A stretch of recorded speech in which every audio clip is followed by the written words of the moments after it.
Every team, every topic, everywhere. This is Believe. Hey, welcome back to the Fun Belt Podcast. I'm Jeremy Harper with HowRazor.com. With me, as always, is Ben Moore from PantherTalk.com and Dusty Thibodeau from the Warhawk Report, coming back to you with some Sun Belt information. But mostly, I think we're going to be talking about realignment. And I'd really like to hear Dusty's take on this before we hear anybody else's take. Yeah, I mean, I guess I'm the most opinionated, the most vocal guy out there. That's why you're first. Last week, Sunbelt Media Days, we're all happy, harmonious, loving life, loving that college football's coming, and then all hell breaks loose when Texas and Oklahoma decide that they miss Texas A&M so much that they want to go join them again in the SEC. And right in the middle of Sunbelt Media Day. Should we be offended by that? The big guys are always stealing our thunder, always. Look, last year Sunbelt goes 3-0 against the Big 12 conference. Yeah, if you can't beat them, join them. Oh wait, no, that's the SEC. Never mind. Anyway, so what does that mean for the Sunbelt Conference going forward? I feel like the conference right now is pretty balanced. It's pretty even. We haven't seen any changes in coming up 4 years in the conference when New Mexico State, Idaho left, Coastal Carolina came in. Why change a good thing? And really, I don't see any of the member schools except for maybe Louisiana Lafayette jumping ship. I think everyone else is actually pretty content where they are, fit into the footprint, feel that this is the home where they can compete and be a part of the fire that is the Sun Belt. Hey, Dusty, I agree with you 1,000% on almost 1,000% of what you said. But I think there's always a but. Here's the but. I think there's always people thinking that the grass is going to be greener somewhere else. And that's been true with every conference, including the Sun Belt. And there's always going to be teams and programs thinking, well, what's going on in other places? I know that personally at Arkansas State, we've had harbored misty eyes for CUSA for a time. And then when they kind of tanked, we had misty eyes for the AAC. And you're right. The Sun Belt right now, to me, is it's probably one of the conferences that has the highest ceiling. If you looked at Bill Connolly's report from ESPN this week, he made a really good point about what good shape that the Sun Belt is in. But I agree with you, Dusty, 1,000% on standing pat would be great. I would rather see the Big 12 have to sell off their assets rather than the rest of us selling off ours. What do you think, Ben? Yeah, I think it's going to be interesting. And you mentioned, briefly about Connolly's piece, and I read the exact same thing you did, specifically talking about Conference USA and that how those schools jumped, and that was the last, stable point. Then Commissioner Carl Benson jumps on the line and says, "All right, everything's good. We're good here." And then, then the roof caves in, and you see the exits of the Florida schools of Middle Tennessee, Western Kentucky, things like that. So I think if they had a do-over, they probably would want to hit that reset button and go back and reevaluate things overall. But I do think, I think we're looking at more like a P4 situation. I don't think there's going to be 5 conferences anymore. We've seen, certainly some statements made not only by, Power 5, commissioners and presidents and things like that, but we've seen things from Cincinnati recently who said, hey, we're trying to reevaluate our options. So what are they looking at?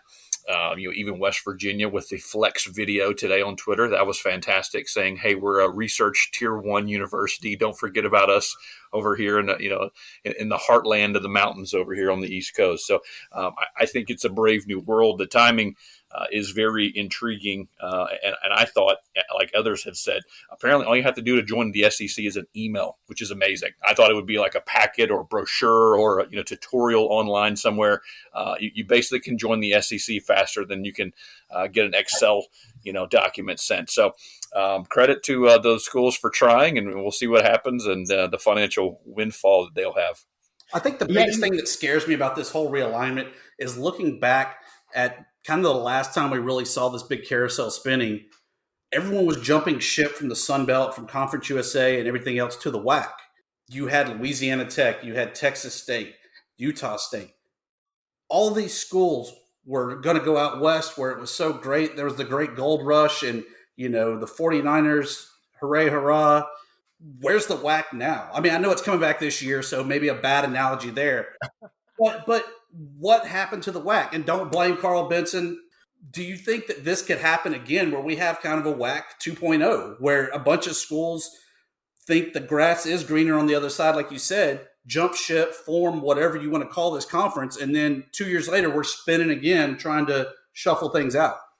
I think any program, whether you're ULM or Georgia State or Arkansas State or anybody in the Sun Belt, would not be doing their due diligence if they didn't at least sniff around and try to figure out if there's a worthwhile reason to move.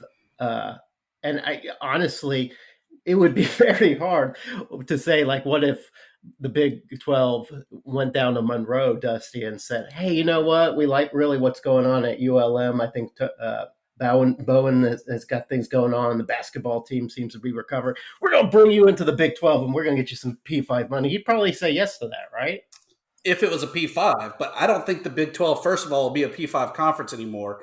And I don't think that it'll really be the Big 12. It'll be a Big 12 by name, but it really won't be the Big 12. It's kind of like if we went back and fired back up the old Southwestern Conference. That was the dominant conference of all of football ever. But if we bring back the Southwest Conference, is it really still the good old Pony Express and company? You know what this reminds me most of? It's not necessarily the WAC that reminds me of. It reminds me of the Big East. Remember when the Big East said, all right, we're going to bring in all these guys. And they brought in like Memphis, for instance. And Memphis was so excited. They were finally in a power conference. And then they just dissolved. Big East said, we're done. So I wonder if the Big 12 is sort of on that way, sort of on that spectacle where they're going to try to cling and invite some programs in. And then they're just going to realize, hey, we just don't really have a position anymore in the world. And maybe you're right, Dusty. Or I think Ben said the same thing. Maybe we're in a P4 situation and we just need to figure out if some of our conferences can pick up some of the stragglers from the Big 12 and see how things work out that way. Well, yeah, if you're Houston, if you're Memphis, if you're UCF, they were on the short list, if you will, last time around when the realignment circle. If I'm an administrator from one of those schools, I want to know what this conference is going to look like in 3 years. What am I signing on to? What am I shifting? Because the AAC has kind of carved out a pretty good revenue stream for them in football and basketball. So, you don't want to necessarily jump to an unknown, especially with the Big 12, their media rights not being great at all. We know, that's what it's all about right now, with the SEC and the Disney money that's got to come roaring in to escalate Texas and Oklahoma. But I think that's the interesting, what does the presidents of these schools think their universities are? I think that's the biggest statement in seeing what they want to do, because we know there's a whole lot of ego involved. There's a whole lot of, hey, we're better than this, we're better than that. And I'm interested to see in the state of Oklahoma how things are going to go with Oklahoma State and their president, because they're potentially threatening legal action. So if that doesn't descend into some sort of OK Corral. He brought it on himself when he screamed, "I'm a man, come after me." So they're coming after him now. No kidding. But I will say this: Oklahoma State would be a good fit in the Sun Belt. They already have the mullet presence. They'd blend right into Coastal Carolina, and so I feel very comfortable having the Cowboys in the good old Fun Belt. All right, Dusty, let's go on that tangent. Let's just pretend that this is going to happen. If you could pick two programs from the Big 12 to poach, who would be the best fit? I think I'm going with Oklahoma State. I think the good old T. Boone Pickens money that he left there on the facilities would be a place that I'd love to visit. Don't really care too much about their programs or know too much about them. Know that they're pretty good at the Big Three. Baseball, basketball, men's basketball, and football. I got to go with TCU. Nothing wrong with going to Fort Worth. Great stadium that I've been there for. Great facilities again, and a place that ULM hasn't had good success. So maybe we could turn the ship once they're conference mates. Okay, Ben, if we could draft a letter to Commissioner Gill and recommend 2 teams for us to poach from the Big 12 right now, who are they? Yeah, I like Dusty's. I'll throw in another Texas school. I like Texas Tech in there. You know, you got good basketball, good football there, and some fun high scoring games. Right? You need 40 points a game in the old air raid. I think that would be a whole lot of fun in the Fun Belt. They fit Fun Belt football, don't they? Yeah, I think so. But you know what? I like both of those, all those programs too. But I'm looking for teams with a little bit of pluck, with something like they have to prove something. And I think to me that might be TCU and Kansas State. Those seem to me like the 2 teams that might be the Sun Belty kind of teams that could come in, find immediate home with the conference, and then we can just kind of move on from that point forward. But Yeah. I don't know. On I the think opposite. all those are good. Hey, we should go ahead and, as representatives of the Fun Belt podcast, we should probably draft this letter on some very formal letterhead and make sure that Commissioner Gill receives it, because he probably is probably looking for advice from us. I expect nothing less. I expect nothing less. And actually, once you mentioned Texas Tech, I know I'm a bad Texan living here. I still try to hold on to my Sunbelt roots, though. I forgot about Texas Tech due to the tortillas and then throwing them on the field. I rescind my offer to Oklahoma State and I go with Oh, okay. Texas Tech.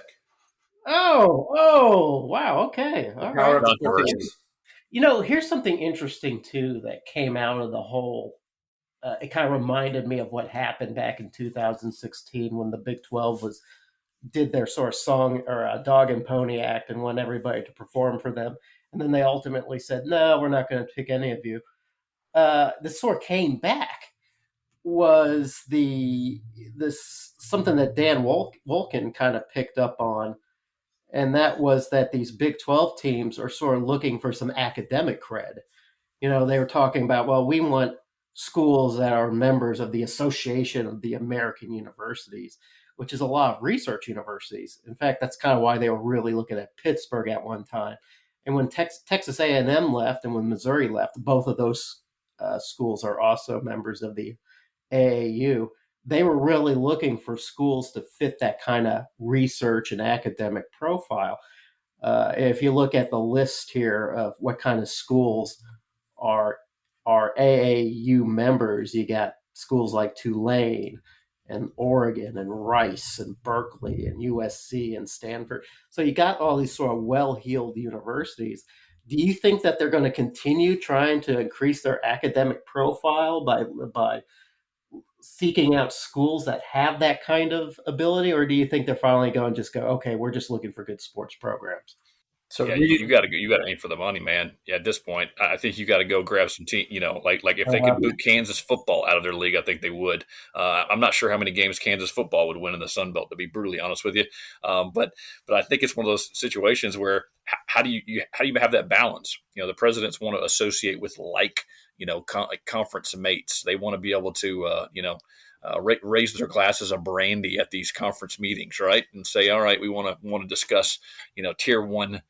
AAU type conversations, but at some point you got to reach for the dollar, and let's not forget. I mean, coming off of COVID year 2, a lot of these programs have some debt service and some facility debts that they're still having to pay for. So if there are shortfalls there, hey man, you got to reach and you got to make a decision here. And I think you're going to start seeing every program for themselves and put on their nicest prom dress to try to get that call.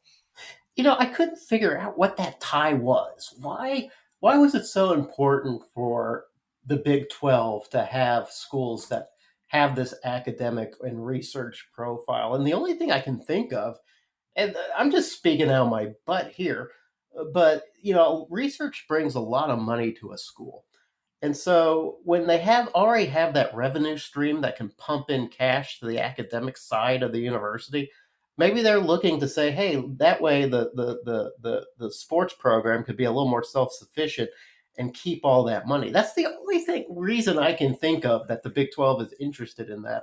If any of you have any ideas on that, I don't even know if it's that important, but it just struck me as something that was pointed out in 2016, and now it's coming back up in 2021. So I'm wondering if there's something to this angle that I'm just not seeing. I feel like Ben lost me when he talked about guys wanting to raise their glass of brandy, and that immediately I lost it because I could only think of being in New Orleans at Sunbelt Media Days and raising a good old PBR. So I'm not one of the academics there to know about that. You're not a Johnny Walker black guy or Johnny Walker blue like Jerry Jones. No, I met Johnny Walker once, and yeah, he wasn't a very nice guy. Hey, if you want to pour me a free glass of Johnny Walker, I'll take it. But yeah, you'll find PBR in my fridge. I guess that's what the Sun Belt is. So, all right, let's switch gears a little bit then, Dusty. You had said that if anybody moves, you feel like the team that's going or the program that might move might be the Cajuns. Is that a regional thing for you, or do you think that they've reached some sort of criteria, that they've met some sort of bigness criteria that necessitates that they move? Every year when I was in Louisiana, I would try to specify as I paid my taxes that there was a part of that didn't need to go to certain in-state institutions. One was in North Louisiana, one was in South Louisiana. I'd be okay with them going, but in all honesty, I feel like their facilities are right on par with a lot of like the American Conference. With the right opportunity for them to join a Big 12 or whatever we're going to call this new conference, they would be able to step their game up. And I think that they've shown on the national stage, at least in three of the Big Four sports there of softball, football, and baseball, that they can compete with any and everyone on any given night or day. You look at their softball team is a constant, top 15 program in the nation. Baseball's right there on the cusp. They've made the trip to Omaha in the past. Football had 4 billion bowl game wins in a row with Hudspeth at the helm. So, I feel like they're there athletically. See, I can't even talk. Y'all have me all flustered. See, I'm saying good things about the Cajuns, and that's all anyone can hear is being like, golly, he tried to defund the Cajuns. It's absolutely killing you. That's a T-shirt we need to make, by the way, defund the Cajuns. But I feel like athletically, they're right there where they need to be. I really don't know much about the school side to be able to comment to say if that's something that they would be able to step their game up to and transition over. But athletically, no doubt. I mean, I feel like they would. The one drawback I have is that Lafayette is just kind of in the middle of nowhere when it comes to the logistics of trying to get in and out. Now, they do have a regional airport that they can fly in and out of, but it's not the big city like if it was a Birmingham or New Orleans or anything like that. And stepping outside of the Sun Belt, everyone always says that Louisiana Tech is the next school that can go. They're in the same boat. Every time Louisiana Tech leaves to fly off to wherever they're playing, they have to go to Monroe. Here's another thought, because Louisiana is right. They've got the baseball program that's always humming. They've got a football program that's humming. The basketball program at times hums. Something that I've noticed when these realignment things come along is that usually the iron strikes where it's hot. Wouldn't Coastal Carolina, with its national baseball championship and with its sudden rise as a football darling, would they not have maybe a sort of insider's a pass into going wherever they felt like going to? Yeah. What conference has taken them? Let's be brutally honest. And oh, by the way, on the academic side, Louisiana has the folks in Lafayette have an endowment of $153 million, as compared to some of these schools in the Power Five ranks are in the billions with a B. So. Yeah. I think that's certainly a hurdle. Coastal Carolina has a major issue in terms of financial wherewithal, and I think there are folks that still call them Coastal Carolina Community College. So they couldn't hold themselves very well academically, and yes, their endowment is under $55 million. That is pennies. They just don't have the money that much. I mean, I know they had the wealthy. Their head coach initially to launch from the FCS to the FBS ranks, but They are the darling certainly this year, and I think there's a lot of folks that are interested to see how they piggyback on that. A little fun fact: the Chance two highest attended home games are the Panthers of Georgia State in back-to-back years, in 2019 and 2017. Quick story about them: Georgia State was trying to play Georgia Tech in a rescheduled game when Central Florida canceled, and Coastal Carolina said, "No, we don't want to cancel Parents Weekend in Conway." So FCS mentality. It truly is. I'll be honest. When they joined the league, I was very surprised. I thought the presidents just wanted a getaway to Myrtle Beach. Didn't really know a lot about that, but they've proved me wrong, especially from the football side of things. And basketball can be a little bit tougher there with Cliff Ellis as well. So, but yeah, they're kind of on the lower end in terms of budget, which it all does come down to money. Ben, you did make some good points that you have brought up before. I just reading your stuff and following you along. You talk about endowments and you talk about money, and oftentimes you place Georgia State as in a position to where perhaps the doors are open for them. Do you think Georgia State is a school that might be able to kind of call their own shots? Well, that was the goal. President Mark Becker just retired. His last day in office as the president. He was the president that launched football and has basically been the captain of the ship in terms of moving the facilities to a whole nother stratosphere here in Atlanta. We know it's a crowded sports landscape here in Atlanta. It being a professional town as well as having University of Georgia and Georgia Tech.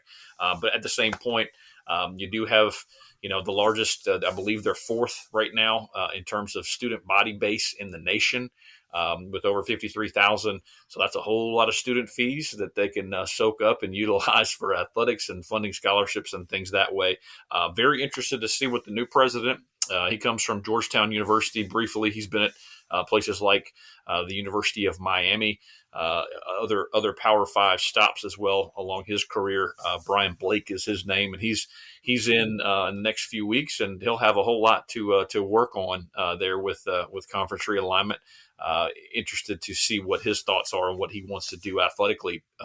To your point, if he's content where it is, or if he's been at Power 5 stops and realize knowing what facilities are being built. You have a new, $90 million basketball arena that opens up next August. You have baseball and softball facilities happening already. Of course, the ongoing renovations almost every single year there with the former Turner Field and Olympic Stadium. So it is a candidate. It's eventually where Georgia State would like to be. If you talk to anybody off the record, just obviously a president dictates a lot. So these conference realignment decisions, they come down to presidents, the ADs and the head coaches don't have a whole lot to say. So very interested to see what that presidential change is. And he looks to leverage Atlanta as well. He's a Georgia Tech graduate, so he's used to being downtown Atlanta. And so it's going to be fun to see where his head's at. And I know that fan base is looking at, hey, why couldn't you be in office already to answer some of these questions? Or he's a mole and he's there to sabotage Georgia State to ensure Georgia Tech returns to glory in downtown Atlanta. That sounds likely. That's a sinister move, man. And I credit him, man. That's amazing. Go ahead and get in the inside and run the city down. There you go. Georgia Tech used to send their football players to Georgia State for night classes. Man, it was funny. They really did. It was pretty amazing. Some of the guys that couldn't be engineers, they sent them over there to the business school. Hey, I have a switching gears a little bit. Dusty, you had kind of inspired this line of questioning because you had kind of set up some schools you thought might be elevated. You talked a little bit about UCA, for instance, and Jackson State, and we kind of talked about a little bit of that offline. But what about some of the independents out there that still don't have a conference? I'm talking about Liberty, for instance, and UMass. And I think UConn is still out there too. Mm-hmm. Do these guys see anything any opportunities for them with this new realignment that's about to happen? Or do you think they're content with being sort of independent contractors? So UConn and UMass, if we're going to add them, let's just go back to our roots, get New Mexico State and Idaho back in. Once again, No, Idaho, stop. once again, we are plugging the Kibby Dome. We are plugging the Kibby Dome. No, but I don't see the value of going to New England for a Sun Belt conference. Maybe we got to rebrand, and then we got to rebrand too. So no, not a fan of those. Liberty to me is the big wild card because they tried to buy their way in to Conference USA. They tried to buy their way into the Sun Belt Conference back in 2014 even, and I think the bulk of the presidents and athletic directors were just kind of turned off by the whole Jerry Falwell religious over-the-topness and everything else. I mean, they wouldn't get to raise their PBR or a glass of brandy there. Yeah, but since then, Dusty, Falwell is gone. I agree, but they're still junior and all of that shenanigans. They fit the footprint athletically and academically, I believe. I think I would add them because it's kind of the same reason you talk about Coastal. They were kind of one of the darlings last year. They got Hugh Freeze for at least one more year until he gets that next bigger, better opportunity. But then if you add Liberty, who is your other team to make sure you keep the balance? Or do you even force one of your non-football playing schools to start up a program? Obviously, the answer to that, Dusty, is if you add Liberty, you just have to bring back Idaho. You have my vote. I know. Oh man, if you and I disagree on anything, it'll be Idaho. I'm dropping this nugget for all the listeners we have out there. We're working on getting Commissioner Gill here, and yes, I will propose that Idaho return for at least football and track, so that we can all experience the Kibby Dome. And I can't speak for anyone else here on the show, but I know I will be like, no. Everybody but Idaho. Are you trying to say that we wouldn't be able to take the show on the road to the Kibby Dome? I don't know if I want to take the show on the road to the Kibby Dome. You, sir, have no sense of tradition and honor and everything else. I'm sure the Kibby Dome is really nice. I just remember it being a really long plane trip to Idaho. I don't know. I don't know why I have misgivings against Idaho. I always kind of made fun of them when they were with the Sun Belt. I make fun of them now that they're not with the Sun Belt. So maybe it's just me. Maybe I'm the snob here when it comes to Idaho. If you guys want to, Ben, I don't know what your opinion is on Idaho, but if you both want Idaho back, just to be a good soldier for the Fun Belt podcast, I will join you in that. I will join you in that. I can't co-sign on the Idaho alone. Sorry, it doesn't sound fun to summer in Moscow nor fall. They're probably better fit to sit in the FCS ranks. But you're talking about two programs in UMass and UConn a little bit earlier. I mean, they basically dropped down and dropped out.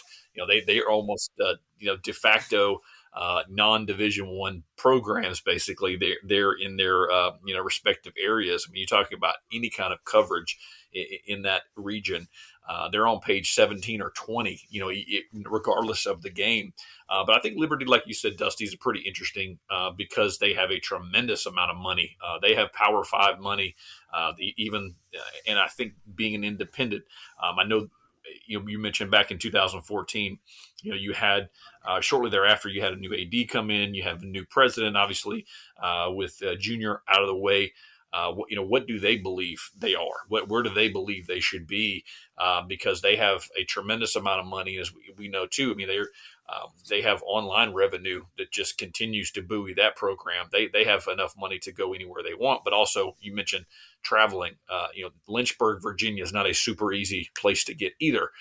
So you have those challenges, and it all again comes down to what we talked about earlier. Who do these presidents want to associate with? You still have whether you're the presidents obviously are gone. You still kind of have that swirling stigma of what happened before, and certainly the shenanigans in the last 16 to 24 months with Junior and what was going on with his wife and in their own household. All right, I want to put a little bow on this topic because I feel like we've covered it pretty well. But now I think we need to wrap it up by packaging it up and laying it out there for our many, many fans. Dusty, you are Commissioner Keith Gill. What do you say to the Sunbelt programs to convince them to stand pat? I think you're really looking at the recent success, and I think that honestly is a true glimpse of what this conference can do. 3-0 against the Big 12. If you want to go to the Big 12, that's fine. We'll be 4-0 next year. So I think that's a big selling point. I think from a budgetary standpoint, we're fairly regionalized so that your travel costs are going to be within budget. The exciting news that we're adding Idaho is going to be the outlier, but oh my God! But let me spin this on you there, though, Jeremy. It's 14 teams in Conference USA, and that's always been the big rumor of Conference USA, Sunbelt merging, swapping schools, whatever. What does that look like in your mind? And Ben, I throw that to you as well. I'll take it first. I would love to see a Conference USA Sunbelt super merger, only for the reason that we've never seen anything like it before.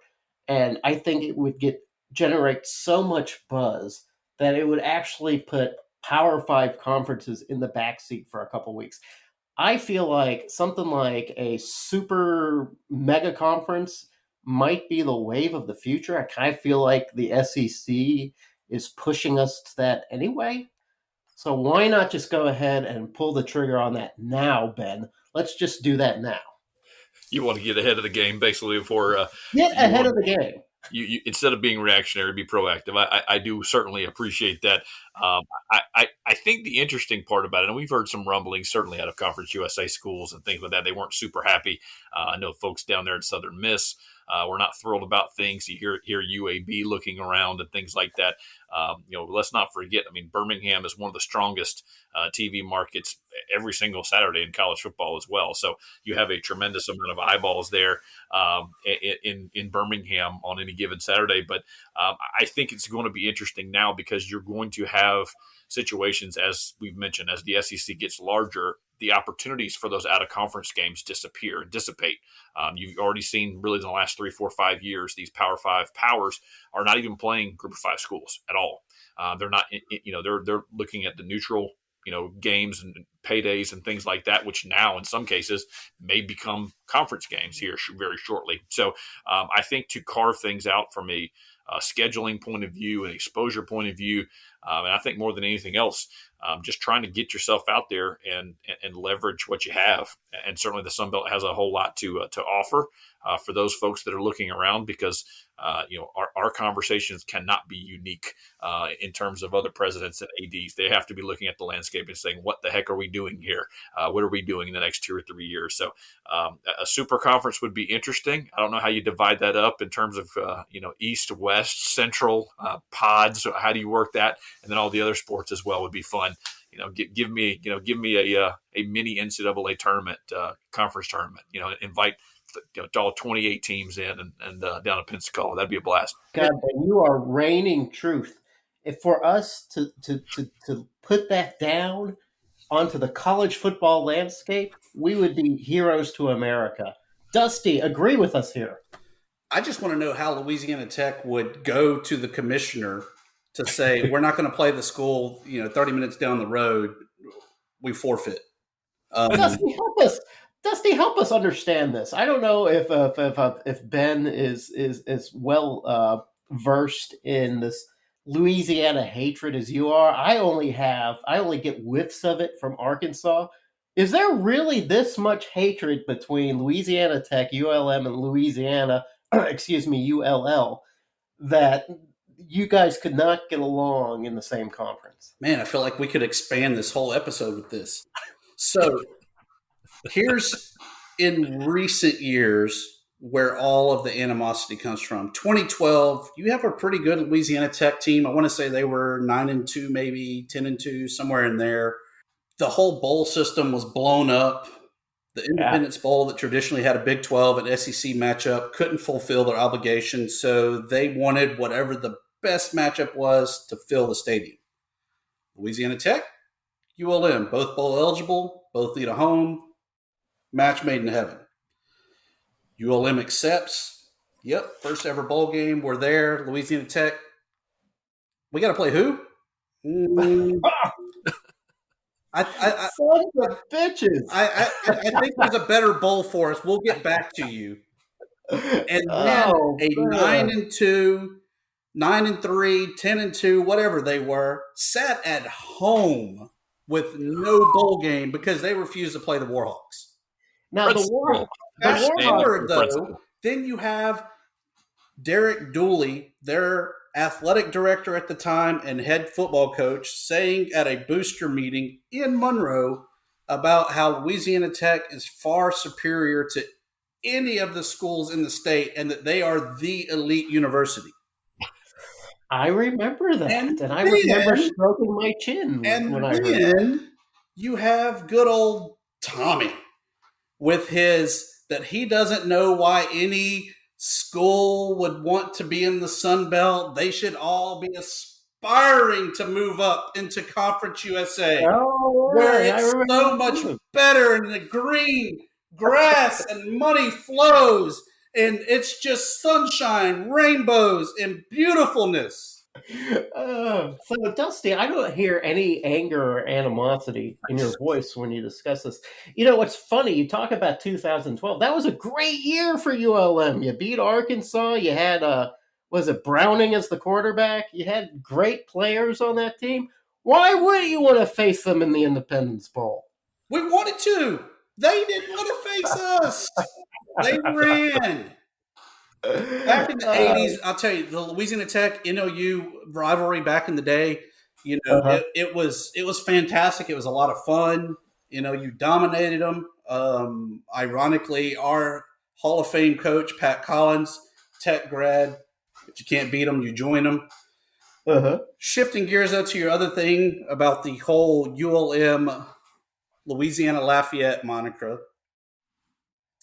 there was a state clause that happened sometime in the 80s where they randomly changed their name from the University of Southwest Louisiana to the University of Louisiana.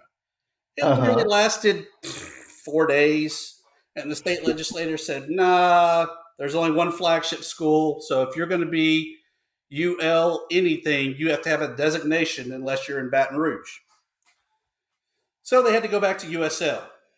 Well, lo and behold, they somehow suckered our president, Lawson Swearingen, which is a curse word on the campus of ULM, into changing to direction from Northeast Louisiana to University of Louisiana Monroe.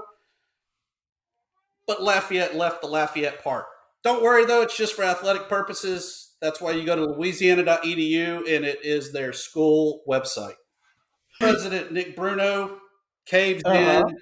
I remember that. No one cares. I wrote a story about this because, Dusty, I really wanted to understand and found that 1980s law and found out what Frank Bruno had done and all this. And quite frankly, you know, I was like, well, I don't really care if the Cajuns want to be Louisiana. But then I dug in deep and realized why that would make ULM so angry. So I think what we need to do at some point, I bet Ben could also weigh in from his perspective in Georgia about the rivalries that make them the angriest. GSU. Yeah, there's nobody. Wait, there's nobody in Georgia that you care about, right? That really. Yeah, there's that school, that directional school down there that I think you can still you can still put a bean in a plastic bag and grow it, and that actually is a graded assignment. No. Oh. Hey, they have magic water on their campus. They do exactly. It's a drainage ditch that actually they baptize their players in. This is a true story. There's video evidence of this. It's truly.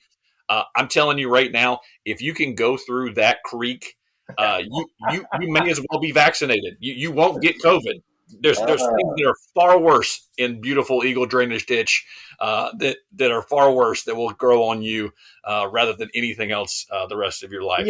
Ben, I don't have your exposure to Georgia Southern, so I have an agnostic view to Georgia Southern. And I find some of their traditions to be very charming. And of course, that football team can be very good. Sure. But that creek is the dirtiest thing I've ever seen. I was like, why do you glorify this thing? In Texas State, they've got like a beautiful river that goes by. It's crystal clean. It looks great. And they don't brag half as hard as this damn muddy creek. It's truly incredible down there, man. It's we call it the Devil's Highway is what goes down to Statesboro. There's nothing down there, but no, it's a wonderful rivalry. You're talking about wrote back in 2014 when they joined the league that it was going to be great for both schools. Sure. And the vitriol I got out of their fan base, they're very proud and very excited about their football. Don't talk to them about any other sports. They don't exist. Football is the only thing that happens. They have no other varsity sports unless they lose. Then they're mad about that. But no, it's of course the moniker who became a university first. Math is very difficult at the school down there. It just is. It's kind of one of those things where I even joke. Grambling State University, a little bit closer to you guys, became a university more recently than Georgia Southern's women's college did, but that's okay. What I always like to say, don't let facts get in the way of a good argument, right? You see, like what I'm hearing from both of you is a just sort of a simmering anger that I can't quite comprehend because I just don't have that kind of rivalry here at Arkansas State. We need that kind of in-state hatred. We've been looking for that. I've been joking around that Texas State should be our but they're just so lovable. Yeah. So and we want to be rivals with like the Cajuns, but they've got ULM, and we'd love to be rivals with Georgia State, but you guys got Georgia Southern. So Arkansas State just sort of sits, up in Jonesboro, just sort of waiting for somebody to make us angry. And, sometimes maybe this season it'll be one of you guys. That would be great. Catfight. Y'all's rival needs to be South Alabama. We said we're going to boost up South Alabama this year. Y'all's rival is South Alabama. I hate South Alabama. Those guys, they can go to hell. They're terrible. I'm going to see if I can stoke up that rivalry, see if that can happen. I don't think we got canceled due to calling Dion, but we're going to get canceled after this week. It might be. This might be our final broadcast. I know our Mobile listenership just jumped. You might get a visit from Georgia Southern dignitaries there, Ben. I don't know. We might not hear from Ben again. So, Dusty, do you have anything you want to plug before we sign off? Thanks for the support that we had on episode 1. Looking forward to continuing this, and hopefully the shows only keep getting better. I know we have a good time with it. If people listen, that's a bonus. But we appreciate everyone for listening. Email us, funbeltpc@gmail.com, or hit us up on Twitter, funbeltpc on the Twitter machine. And looking forward to seeing what kind of trouble we'll get into next week. Okay. Hey, Ben Moore, what you got? Hey, man, yeah, it's going to be exciting. We talked about some of the guests we're working on. We all three of us are pretty well connected as well. We're going to have some exciting guests for folks to jump into the podcast. Appreciate everybody listening, and as we stretch from east to west here in the Sun Belt as we continue to grow our sea legs here with this podcast. And we'd love some ideas too. You want us to break some things down and talk about things, rivalries we want to see, additions that we want to have to the conference. Next sports, I don't know. You're watching the Olympics, maybe swimming and diving to the Sun Belt. I don't know. We can come up with something. Yeah, sure. Hit us up in our DMs on our Twitter account. We're FunBeltPC. Just look us up and give us a follow. I write for howraiser.com. You can check out things that I'm writing. And if any of you want a handsome FunBeltPC t-shirt, just hit me up on my DMs, A-State Fan Rules, and I'll see if I can hook you up with one. That even means you two. If you guys want a T-shirt, I'm sliding in your DMs right now. Oh yeah, slide right exactly. in, and And we'll Do they negotiate. make them price. that big though? For me, I don't know. You might have to stretch yours out. I'll take a medium in honor of Hudspeth. Perfect.